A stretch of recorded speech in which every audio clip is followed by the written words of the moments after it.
हरि ओम नमः शिवाय। तव्हां सभिनी हरि भक्तन के नमस्ते। ही कथा पाण श्री गुरु कृपा सां हासिल करे रहिया आहियूं। कृपा करे हिन कथा के ध्यान सां ॿुधिजो। संत रविदास, संत नामदेव जी ऐं भगत कबीर टेई महाआत्मा ऐं महान संत थी गुज़रिया आहिनि।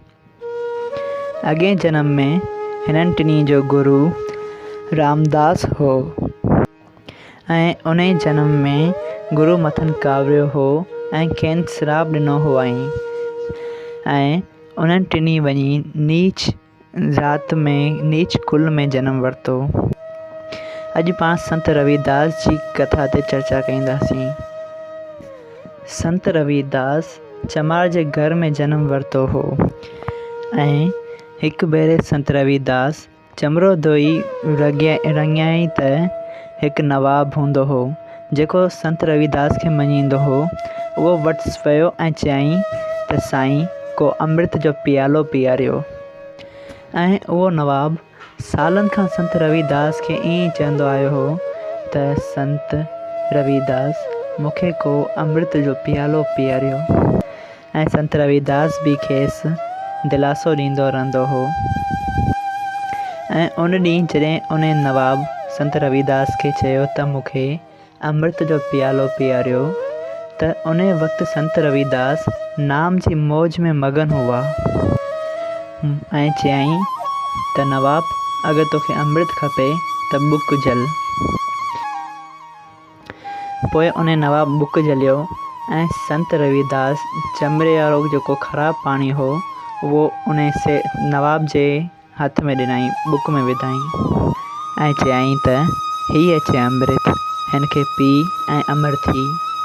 नवाब उहो चमरे वारो पाणी वरितो त सही, लेकिन खेसि चयईं हीउ कहिड़ो बदबूदार पाणी आहे। लेकिन पोइ बि अदब विचां वरिताई ऐं मुंहुं ॿिए पासे करे पीअण जो बहानो करे उन पाणी खे पंहिंजे कपिड़नि में हारे छॾियईं।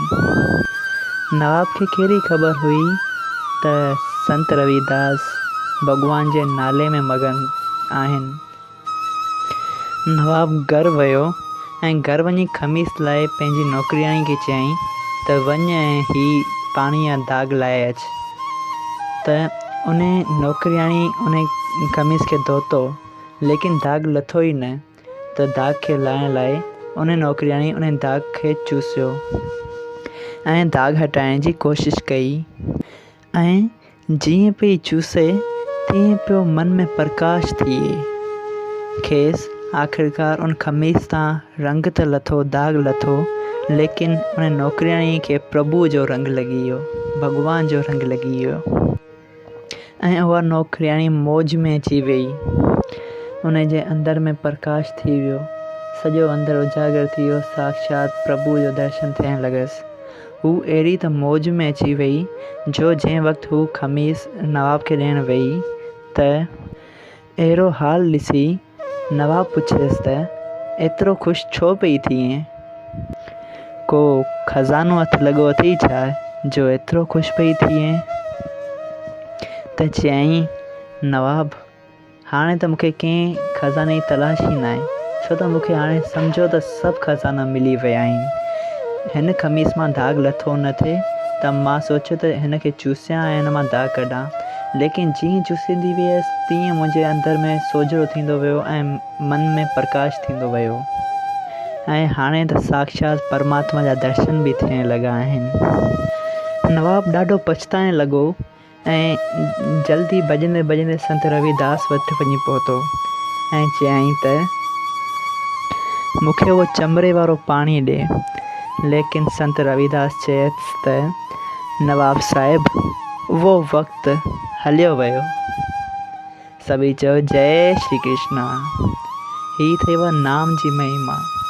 जंहिं वक़्तु संत रविदास भॻवान जे चरण कमलनि जा दर्शन करे रहिया हुआ त हुन चमरे वारो ख़राबु पाणी बि ॾिनो त उन में बि भॻवान जो अमृत जहिड़ो प्रकाश फैलिजी वियो उन मां। अगरि तव्हां सभिनी हरि भक्तनि खे ही कथा लाभदायक लॻी हुजे ऐं हिन मां तव्हांखे लाभ हासिलु थियो हुजे त कृपया करे हिन कथा खे अॻिते शेयर कयो त ॿियनि हरि भक्तनि जो बि भलो थिए। सभई चयो जय सिया राम।